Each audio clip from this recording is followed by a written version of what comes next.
भगवती तुलसी की कथा। एक बार देवराज इंद्र देवगुरु बृहस्पति के साथ भगवान शिव का दर्शन करने कैलाश गए। महादेव ने दोनों की परीक्षा लेनी चाहिए, इसलिए रूप बदलकर अवधूत बन गए।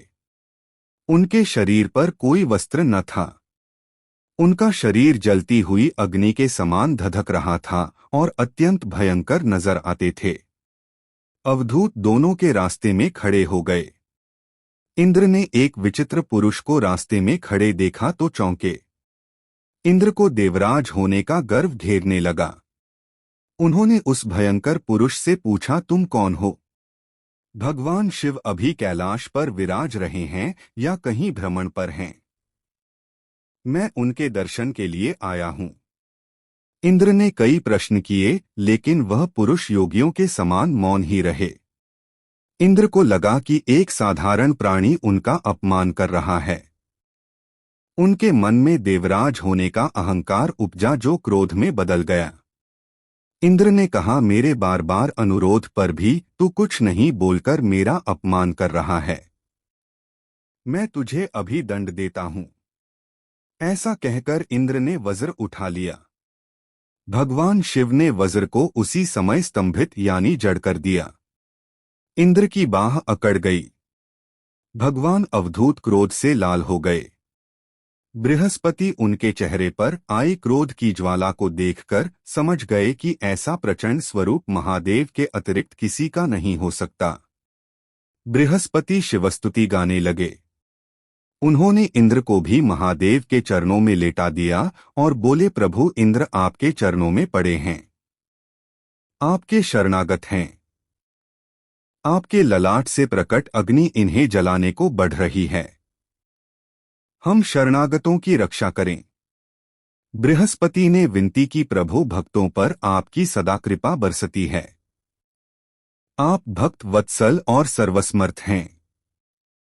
आप इस तेज को कहीं और स्थान दे दीजिए ताकि इंद्र के प्राणों की रक्षा हो। भगवान रुद्र ने कहा, बृहस्पति मैं तुम पर बहुत प्रसन्न हूं। इंद्र को जीवनदान देने के कारण तुम्हारा एक नाम जीव भी होगा। मेरे तीसरे नेत्र से प्रकट इस अग्नि का ताप देवता सहन नहीं कर सकते, इसलिए मैं इसको बहुत दूर छोड़ूंगा। महादेव ने उस तेज को हाथ में धारण कर समुद्र में फेंक दिया। वहां फेंके जाते ही भगवान शिव का वह तेज तत्काल एक बालक के रूप में परिवर्तित हो गया। सिंधु से उद्भव होने के कारण उसका नाम सिंधुपुत्र जलंधर प्रसिद्ध हुआ। जलंधर जिसका नाम शंखचूड़ भी हुआ, शिव के तेज से उत्पन्न हुआ था, इस कारण परम शक्तियों से संपन्न था। वह देवों से भी ज्यादा शक्तिवान था। वह उस तेज से पैदा हुआ था जो इंद्र को समाप्त करने वाला था, इसलिए असुरों ने उसे अपना राज बनाया। अवधूत रूप में यह लीला करने के बाद महादेव अंतर्धान हो गए। इंद्र के गर्व का भंजन भी हुआ, भगवान के दर्शन भी हो गए। तुलसी से जुड़ी एक कथा बहुत प्रचलित है। श्रीमद् देवी भागवत पुराण में इनके अवतरण की दिव्य लीला कथा भी बनाई गई है। एक बार शिव ने अपने तेज को समुद्र में फेंक दिया था। उससे एक महातेजस्वी बालक ने जन्म लिया। यह बालक आगे चलकर जालंधर के नाम से पराक्रमी दैत्य राजा बना। इसकी राजधानी का नाम जालंधर नगरी था। दैत्यराज कालनेमी की कन्या वृंदा का विवाह जालंधर से हुआ। जालंधर महाराक्षस था। अपनी सत्ता के मद में चूर उसने माता लक्ष्मी को पाने की कामना से युद्ध किया, परंतु समुद्र से ही उत्पन्न होने के कारण माता लक्ष्मी ने उसे अपने भाई के रूप में स्वीकार किया। वहां से पराजित होकर वह देवी पार्वती को पाने की लालसा से कैलाश पर्वत पर गया।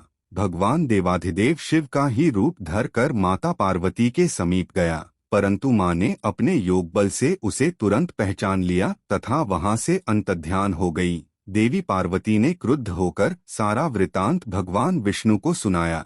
जालंधर की पत्नी वृंदा अत्यंत पतिव्रता स्त्री थी। उसी के पतिव्रत धर्म की शक्ति से जालंधर न तो मारा जाता था और न ही पराजित होता था। इसीलिए जालंधर का नाश करने के लिए वृंदा के पतिव्रत धर्म को भंग करना बहुत जरूरी था। इसी कारण भगवान विष्णु ऋषि का वेश धारण कर वन में जा पहुँचे, जहाँ वृंदा अकेली भ्रमण कर रही थीं।